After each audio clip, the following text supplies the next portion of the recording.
Teach me something new. This is all about the injuries that occur during wrestling. So wrestling is a pretty injury-prone sport. You're malnutritioned. Oftentimes, you're really dehydrated too.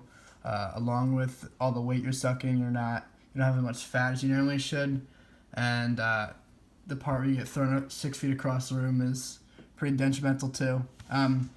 So first of all, we have the knees.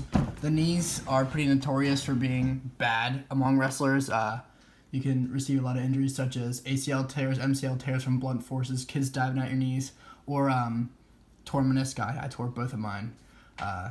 Basically, I tripped, and then another time I just got in a funky position and it hurt, and I wasn't able to walk after. So the torn meniscus is a padding between the knee, the cartilage, and a tear would be the ripping of the cartilage. Usually requires some sort of surgery, like trimming it or basically just letting it heal. Some of the symptoms you're gonna have is gonna be swelling, the inability to walk, and you're likely gonna need surgery for an ACL tear, MCL tear. Sometimes you do for meniscus. They're gonna put you in a restrictive brace so you can't move it, or it supports your knee as you're walking. Each tear is different in their own manner and will be treated differently. You are going to need some sort of physical therapy after you're done. And then we have the shoulder. All right, the shoulders, the most common injuries with them is dislocations.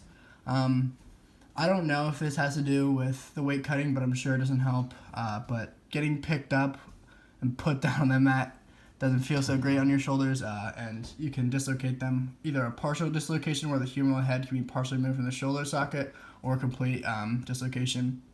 Oftentimes tendons and muscle are torn or ripped, depends how serious it was. Obviously the first thing you have to do is put it back in place.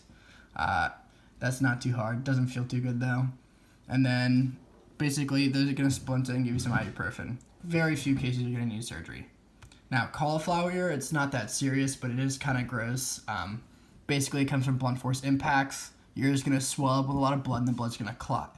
Now, the cartilage in your ears isn't going to be receiving fresh nutrients, so it'll die, and it'll kind of curl up on itself and create that nasty, hardened look. Treatment, you can get it drained right away when it's still soft. That really, really hurts. But it's better than having cauliflower ear, and if you don't get it drained right away, you're going to be stuck with it.